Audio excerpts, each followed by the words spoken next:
Yan, muli po ay isang mapagpalang araw sa ating lahat. Mga kalingap, mga kabisnes, mga kapapi. Panibagong araw, panibagong reaction ulit po tayo. At for today's video po ay gawa po natin na reaction. Itong latest sa vlog ni Kalingap Rob dito sa My Chris na talaga namang kahit may sakit na itong si Krista ay pinakilig pa rin tayo nito. Di ba? At bago po tayo magsimula dito sa ating gagawing reaction video na ito, dito sa My Chris ay syempre ang lagi po nating paalala. Na patuloy lang po nating suportahan ang ama ng Kalingap na walang iba kundi si Kuya Bal Santos Matubang. At ganun din po itong si Kalingap Rob at syempre ganun din si Ate Edna Vlog, ang butihing may bahay ni Kuya Bal Santos Matubang. At ganon din po ang butihing may bahay ni Kalingap Rob na si Ma'am Jack Tapia Matubang. At syempre ganon din po ang lahat ng Kalingap partners at lahat ng Kalingap reactors. At isama na rin po natin mga Kalingap, mga kabisnes, mga kapapi sa patuloy po nating susuportahan ang Kabisnes Official, Papa Dins TV, Kabisnes Family at syempre Mrs. KB Official, ang butihing may bahay ni Kabisnes. At yan mga kalingap, mga kabisnes, mga papi, tuloy na po tayo dito sa ating gagawing reaction video. Dito nga po sa My Chris, sa pinaka-latest sa vlog ni Kalingap Rob dito sa My Chris. At ito nga po mga kalingap, mga kabisnes, mga kapapi. Sa vlog na ito ay dinalaw nitong sila Kalingap Rob, itong si Krista, dahil nga nabalitaan nila itong may sakit. At nabalitaan nila na may sakit itong si Krista sa pamamagitan ng isang comment sa live ni Mikoy na kinilala nilang si Krista Jane. Di ba? Kung sino man yung nandun sa live ni Kalingap Mikoy ay siguro nabasa nyo din yung mga comment doon ng isang nagngangalang Krista Jane. At siya nga ang nagpahatid ng balita na itong si Krista ay may sakit. Pero syempre, alam naman natin, mga kalingap, mga kabisnes, mga kapapi, kung sino yung si Krista Jane. At walang iba yan, kundi itong si Krista. Diba? At yun nga, mga kalingap, mga kabisnes, mga kapapi, nung malaman itong sila Kalingap Rob, nitong si Mikoy, lalo na nitong si Mikoy, na may sakit itong si Krista, ay kaagad daw itong nag-chat dito kay Kalingap Rob at nagpaalam kung pwede ba niyang bisitahin itong si Krista. At syempre, pumayag si Kalingap Rob at nagpaalam din itong si Kalingap Rob dito kay Krista kung pwede silang mag-vlog.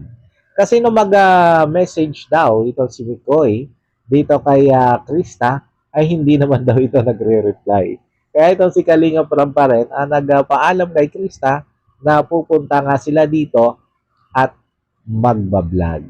Kaya lang, eto nga nung pumunta sila dito ay late na naman itong si Mikoy. At yun, hindi lang naman na sila Kalingap Rob nakakapansin, di ba mga Kalingap, mga kabisnes, mga kapapi, na laging late itong si Mikoy sa tuwing magbablog sila dito kay La Krista. At mukhang talaga tama si Kalingap Rob na mukhang gusto nito si Mikoy na meron siyang napakagandang entry. Kumbaga ay ika nga ay may maganda siyang pasok. Di ba? At eto nga, habang nagkukumustahan itong sila Kalingap Rob at itong sila Krista, kung ayan, habang kinukumustahan itong sila Kalingap Rob, itong si Krista, kung kumusta na nga ba ang kalagayan, ay eto na, dumating na itong si Mikoy. At kita nyo naman kung gaano kaganda ang pasok ni Mikoy. Di ba?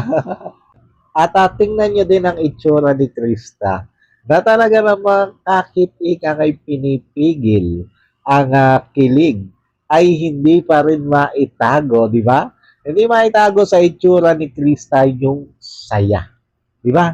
No saya na nakita niya o dumating na itong si Kalingap Mikoy. Ay! At dito, pagkapasok nito si Kalingap Mikoy, ay yan nga, may dala siyang bulaklak at saka isang basket ng prutas at kaagad niyang kinumusta ang kalagayan nito si Krista. Kasi nga nalaman niya na itong si Krista ay may sakit at yun, nag-alala talaga ng todo itong si Kalingap Mikoy para dito kay Krista. At kita naman, di ba, mga kalingap, mga kabisnes, mga kapapi, kitang-kita naman sa itsura ni Mikoy ang pag-aalala niya dito kay Krista.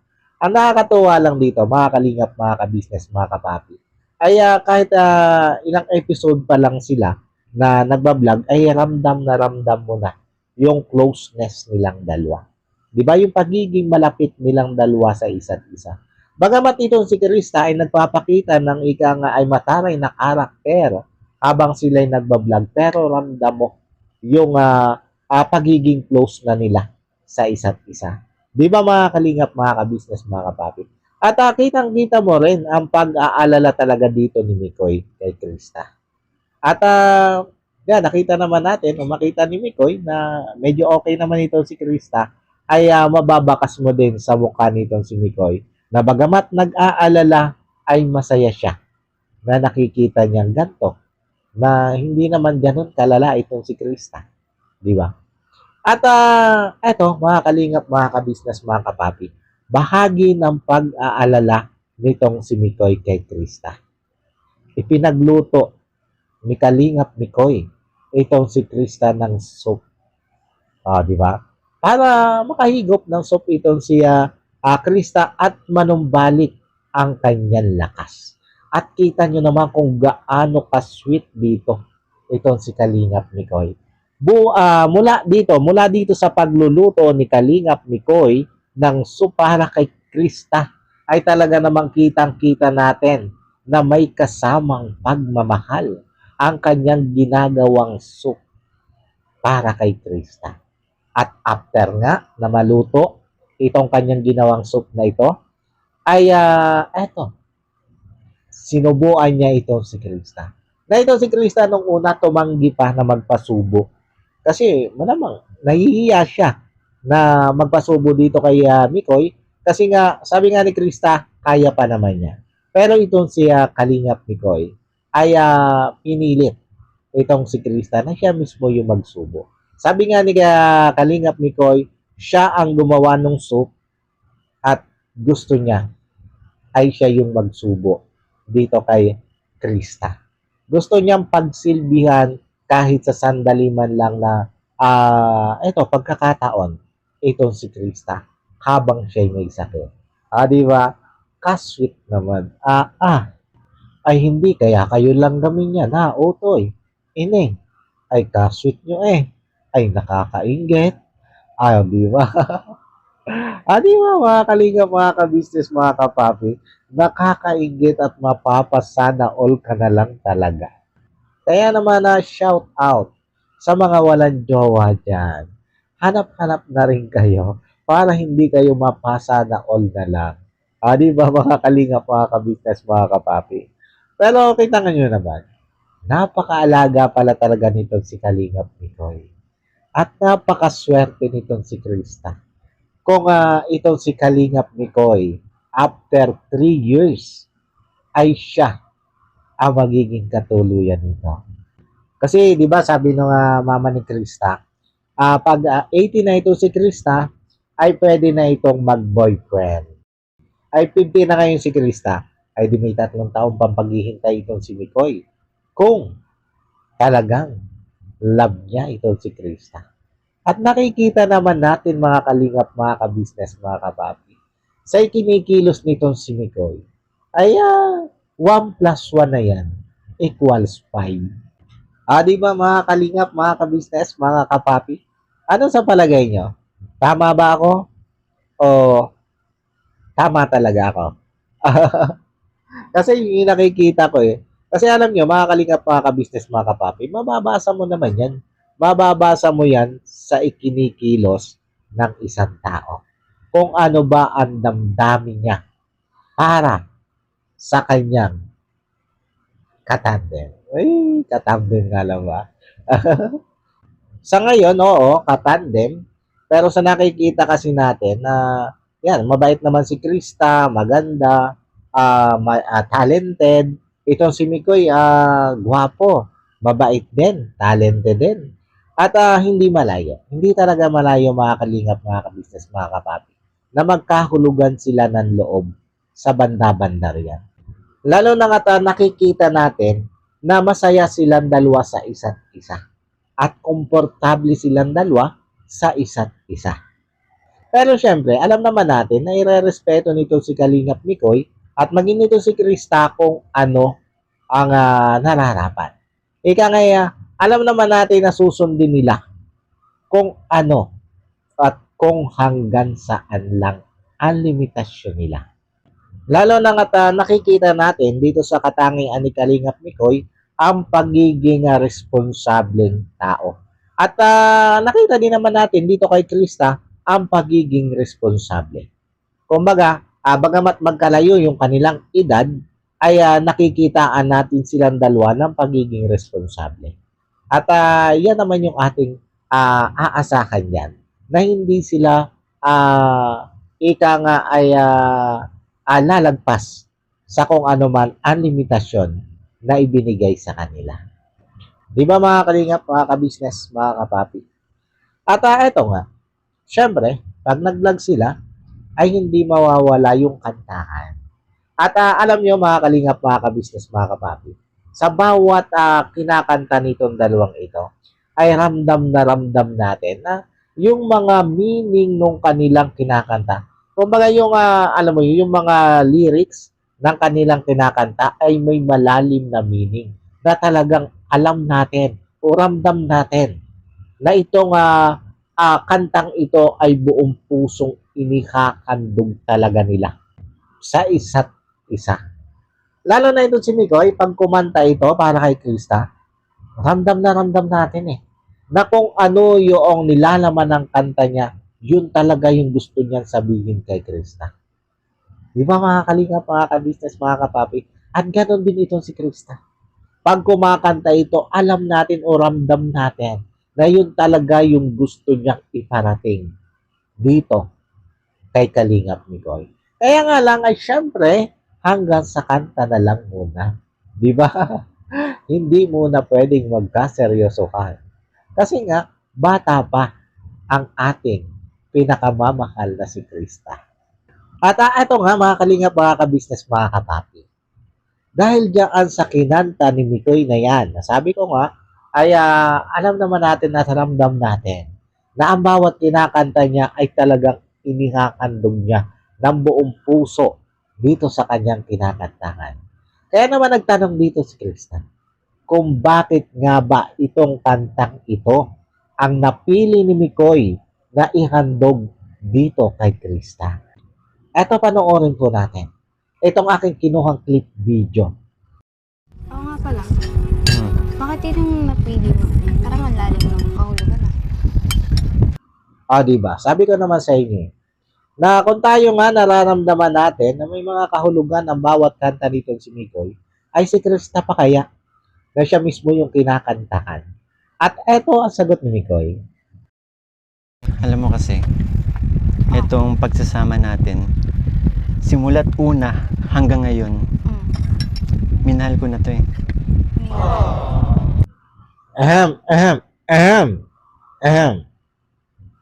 Yung abang pagsasama nyo lang ang minahal mo, Mikoy? O baka naman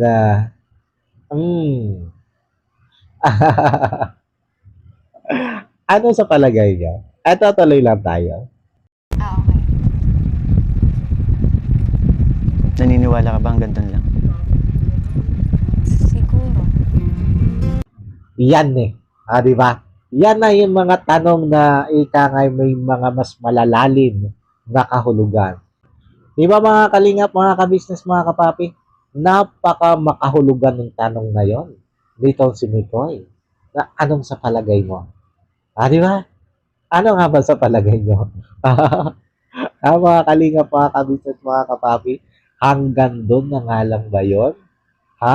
Mga kalingap, mga kabisnes, mga kapapi, kasi sa tingin ko, hindi Hindi hanggang doon lang yun.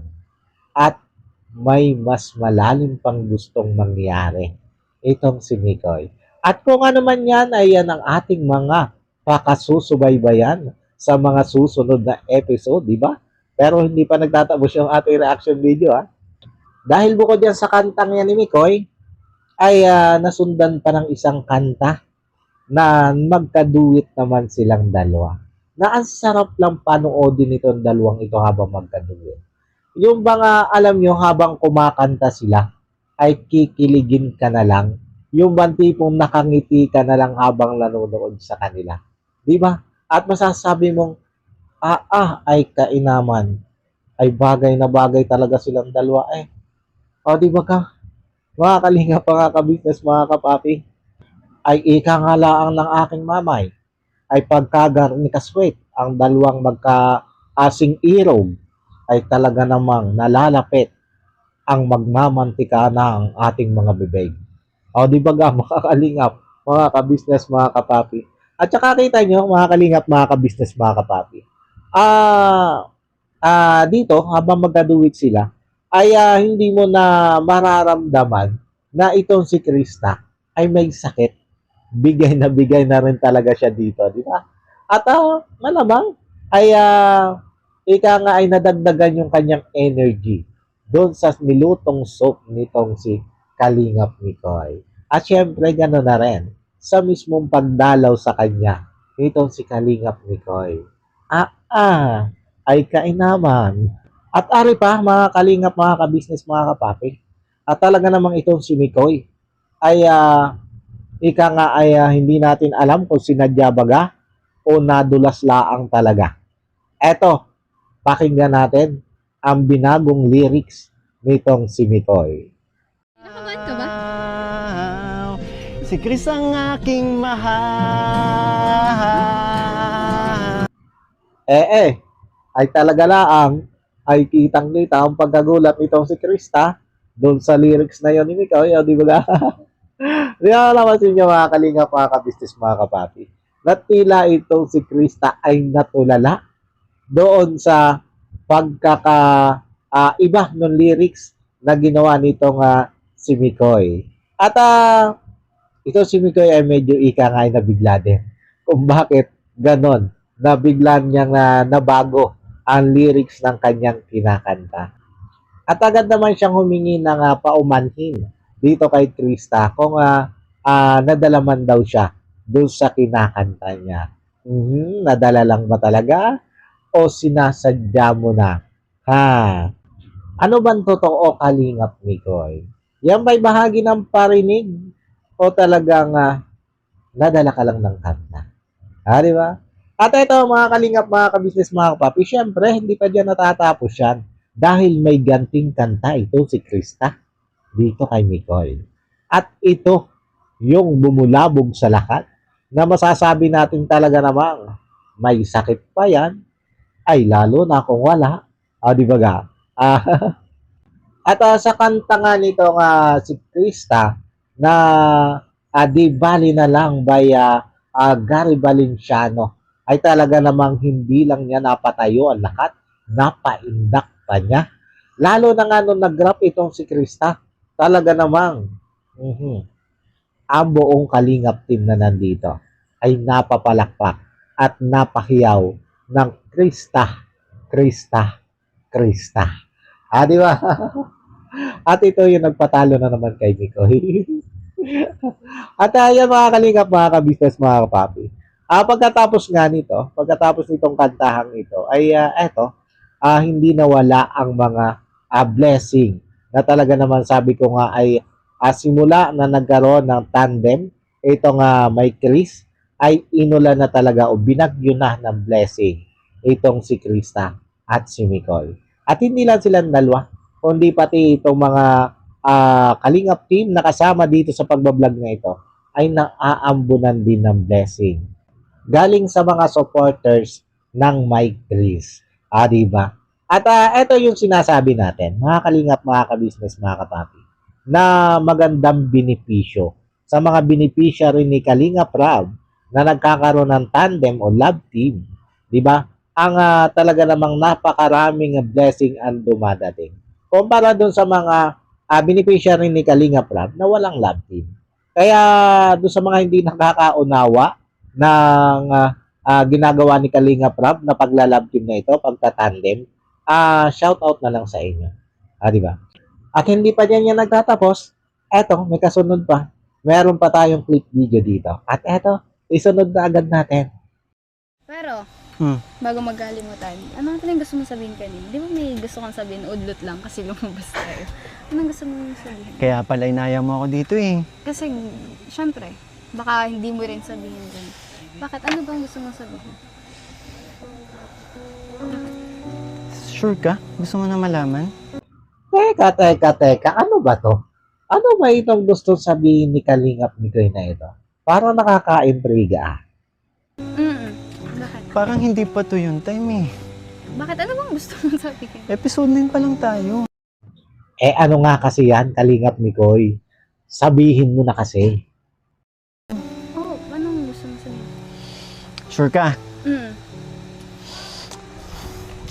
Krista, Yun na nga. Binitin tayo nitong si Direk Crab. Ayan mga Kalingap, mga kabisnes, mga papi. At bitin nga po, hindi na ipagtapat ni Mikoy o hindi natin narinig kung ano yung pinagtapat ni Mikoy dito kay Krista. Kaya naman abangan po natin yan sa mga susunod na episode nitong Mike Trees. At yun paano po mga Kalingap, mga kabisnes, mga papi, hanggang dito na lang po muna itong ating reaction video na ito. At sana po nagustuhan nyo itong aking munting reaction video. At yun muli po ay maraming salamat po sa patuloy pong sumusuporta at tumatangkilik sa aking mga ginagawang reaction video. At yun, bago po tayo tuloy magtapos, syempre, lagi po nating paalala na patuloy lang po nating suportahan ang ama ng Kalingap na walang iba kundi si Kuya Bal Santos Matubang. Ganon din po itong si Kalingap Rab at syempre, ganon din si Ate Edna Vlog, ang butihing may bahay ni Kuya Bal Santos Matubang. At syempre, ganon din po ang butihing may bahay ni Kalingap Rab na si Ma'am Jack Tapia Matubang. At ganon din po ang lahat ng Kalingap partners at lahat ng Kalingap reactors. Yan, suportahan po natin sila lahat. At isama na rin po natin sa patuloy nating susuportahan ang Ka-Business Official, Papa Dins TV, Ka-Business Family, at ang Mrs. KB Official. Si Mrs. KB Official po ay butihing may bahay ni Ka-Business. At suportahan na rin po natin lahat ang mga kagwang ni Ka-Business at syempre ganun din ang lahat ng Ka-Business Reactor. At suportahan din po natin mga Kalingap, mga Ka-Business, mga Kapapi. Itong ilalagay ko dito sa screen at eto po sila. Our hearts beat to the city streets. We began to feel the fire. We rise like tall buildings as the chemicals they take us higher. At yan muli po ay maraming salamat po sa inyong lahat. God bless po sa inyong lahat. I love you all. Bye-bye!